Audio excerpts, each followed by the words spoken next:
Hello everyone, welcome to another episode of Music of the Week. I don't really have a lot of preamble to go through. We have 5 albums to sit through. I've sat through them and reviewed them, and I will continue to review them now. We got 5 to do, let's do them. We start off in Forest Lake, Illinois for Domestic Terminal and what I believe is their second album titled All the Stories Left to Tell. They're a sort of emo, they're sort of like an American Midwest emo leaning sort of group, with some more originality to them than a lot of Midwest emo, but it's a style I like anyway. And it's got less of the pop punk and more of the sort of classic emo-y vibe to them. And they're a pretty good band.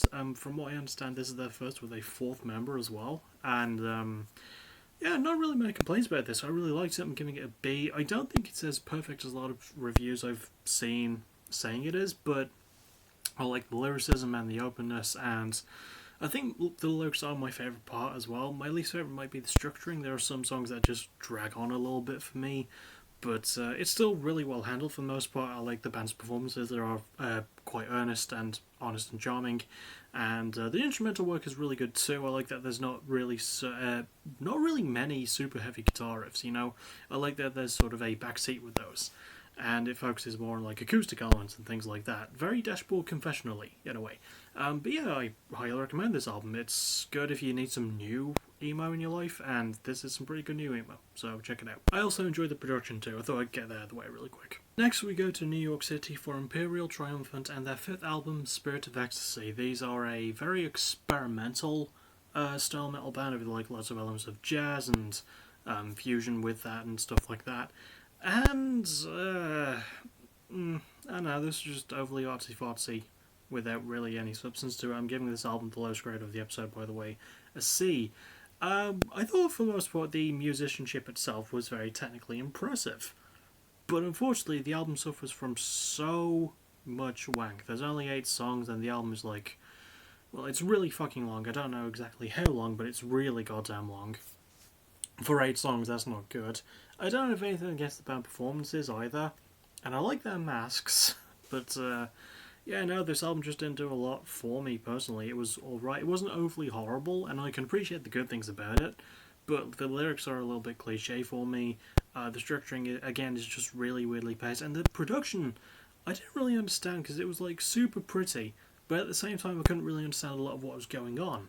Yeah, I just didn't really feel a lot for this. Instrumental work was fine, lyricism was meh. It's a very meh album, but I understand that some people might like it. I think it just relies too much on being like this overly heavy artsy thing without having anything to actually say. Next we go to Iselin, New Jersey. I have no clue if I'm saying the Iselin part right, for Palisades and their 6th album, Reaching Hypercritical. And yes, I do count this as their 6th because I know their debut was released under a different name, but I still count that shit. So, yeah, Palisades are a band I've known about for a while. I just never really listened to them. I think I almost caved and listened to their previous album, which was If You Will Give Me a Moment. Won't be much of a moment. Let's see. Erase the Pain. I think I skimmed out listening to that one, or I might have listened to it. I don't know. I like this one though. Pretty solid modern day post-hardcore with an alternative metal lean. Giving this one a B+. I really liked a lot of what I heard from it. It came off as very like honest and a very open style of songwriting as well. The production was really good too. Considering they're on Rise Records, like Rise can overdo it with the production a little bit, especially considering some of the people they get for it. But nah, on here it was handled quite well. I really liked how it was done. The songwriting really good. Nice focus on the mental health side of things and some breakup stuff too. I do feel like it does suffer a little bit in the Impact way of things, because it feels like a very melodic, just sort of straight through album, but it's really good melody for post-hardcore. Yeah, I just really like how many heavy elements are on display. I just feel like this is something that the band always does though, and again, I say that not having really listened to anything other than this one, but you know what, for my first Palisades album, for a band I've wanted to get into for a while, yeah, not really disappointed with this one. Really good stuff. Next we go to Tallahassee, Florida for Pool Kids and their self-titled 2nd album after their first one in 2018 titled Music to Practice Safe Sex To. So, yeah, that is the actual name of their first album. This is my first helping of Pool Kids, though I should actually consider phrasing that differently. The band Pool Kids, there we go. And honestly, I'm not gonna lie, This one is an A plus all across the board. I really love this one. So the best way to describe it, you know those like mathcore leaning pop punk albums that have been like a massive thing the past couple of years with bands like Hot Mulligan and Dogleg and stuff like that. Well, this is there, but with female lead vocalist, and God, the guitar work on this thing is amazing, as is all the instrumental work, the drumming and the bass, really, really great. I love the art rock and emo mixed in too. The lyricism, oh my God, the themes on this album, things about grief, gaslighting, self-guilt, depression, just the way the world is. Holy hell, it juggles so many subjects in such a great way. The performance is fantastic. They come across as like very earnest without a need to be liked, but you can't help but like them because you're like, holy shit, yeah, I've been in that situation as well, you know. And they just, you know, they are all extremely talented or hardworking, whichever way you want to say it. They just play their shit really well. Production's really great too. I like how it was done, and it's on a label called Skeletal Lightning, which is, for one thing, a cool last name for a record label, but you would expect it more for a metal thing, wouldn't you? Not like this charming indie punk sort of thing. Well, I say indie punk, it's definitely artsy, math rocky, emo, but like the good kind, and not what Imperial Triumph were trying to do and failed at. And the structuring is great too. So many great build-ups and payoffs. The pacing is never really in one place, but at the same time, it doesn't really confuse your brain a lot, and it just keeps things going. Yeah, no, this is for me an album of the year contender. I really enjoyed this one, so go and check this one out while you can. It's the highest graded album of this episode, so go check it. And finally, we leave America to go to Canada, specifically Calgary, Alberta, for Wake and their sixth album, Thought Form Descent.